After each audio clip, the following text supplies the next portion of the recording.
मस्तपैकी ढगाळ वातावरणात आम्ही केला फार्म हाऊस वर जायचा प्लॅन. जाता जाता म्हणलं टोमॅटो आणि कांदा घ्यायचा आणि मस्तपैकी केला बाज. चिकन घेतलं 4 किलो. तोपर्यंत त्यांची भांडणं. रवी म्हणला रस्ता नसला तर मला गाडीत न उतरा. घेतलं मग रस्त्याचं साहित्य. काय करणार, बाहेरचं वातावरण बघत पोहोचलो फार्म हाऊसला. दिसली कोंबडी. अजिंक्यतारा फार्म हाऊस पूर्ण शेतातच आहे. हॉल तर एवढा मोठा एक नाही, ढीग जण आला तरी काय विषय नाही, बसायला सोफा पण आहे आणि असले 2 मोठमोठे बेडरूम पण आहेत. कपल विथ फॅमिली पण या. बाथरूम पण एकदम क्लीन आहे. जास्त लोकांचं जेवण असेल तर इथं अशी मोठी जागा आहे. किरकोळ असेल तर किचन कट्टा पण आहे विथ फ्रीज. आहा, टेरेस वरचा नजारा जर असला बघण्यासारखा एक नाही विषय. वांड विथ हार्ड क्वालिटी. आणि काय बघायचं म्हटलं तर अशी मोर पण जेवण करायला मस्त भांडी पण आहे. घ्यायची 2 आणि लावायचं नियोजन. हे दोघं लागले 65च्या तयारीला. केलं मॅग्नेट आणि ठेवलं फ्रीज. संदीप सोला लागलं कोथमीर आणि रवी कापायला लागलं कांदा. ह्यो बाबा तर काय इकडे तिकडेच करत होता. तोपर्यंत नागेशानं मारला कढीपत्ता पोच. आवडला. चिकन स्वच्छ करून घेतलं. आता चालू केलं नियोजन चिकन मसाल्याचं. या भावानं शेवटी काम केलं ते म्हणजे कढीपत्ता टाकायचं. चिकन मसाल्याची जरा टेस्ट केली आणि ठेवलं शिजत आणि लावलं नियोजन 65चं आमच्या आरिफनं. वांड म्हणजे नाही भावा 65 असलं जबरदस्त केला की नाही. कढीपत्ता चाट मसाला टाकून टेस्टला एकदम वांड म्हणजे क्वालिटी. हे भाऊ आलं चपाती आणि राईस घेऊन. आम्ही यांच्याकडे राईस आणि चपातीची ऑर्डर दिलेली. विपुल आणि नित्या पण आला.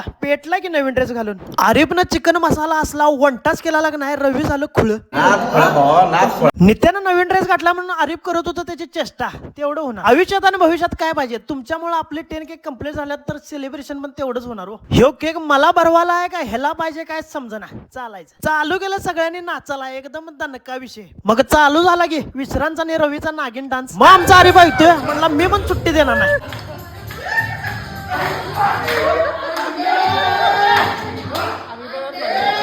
आरिफचा डान्स बघून झालेत सगळे खुश. आणि काय पाहिजे. मन भरून सगळ्यांनी डान्स मस्ती एन्जॉय केला. सपला की विषय. मग बसलो जेवायला. करतो आता पडकाम चिकन मसाला कांदा मिरच्या टोमॅटो चपाती विथ राईस. यांचा ऍड्रेस आहे वाघबिलच्या पुढे आंबोडे गाव म्हणून आहे. आणखीन काय डिटेल पाहिजे असेल तर तुम्हाला यांचा कॉन्टॅक्ट नंबर देतो आणि मॅपची लिंक पण देतो.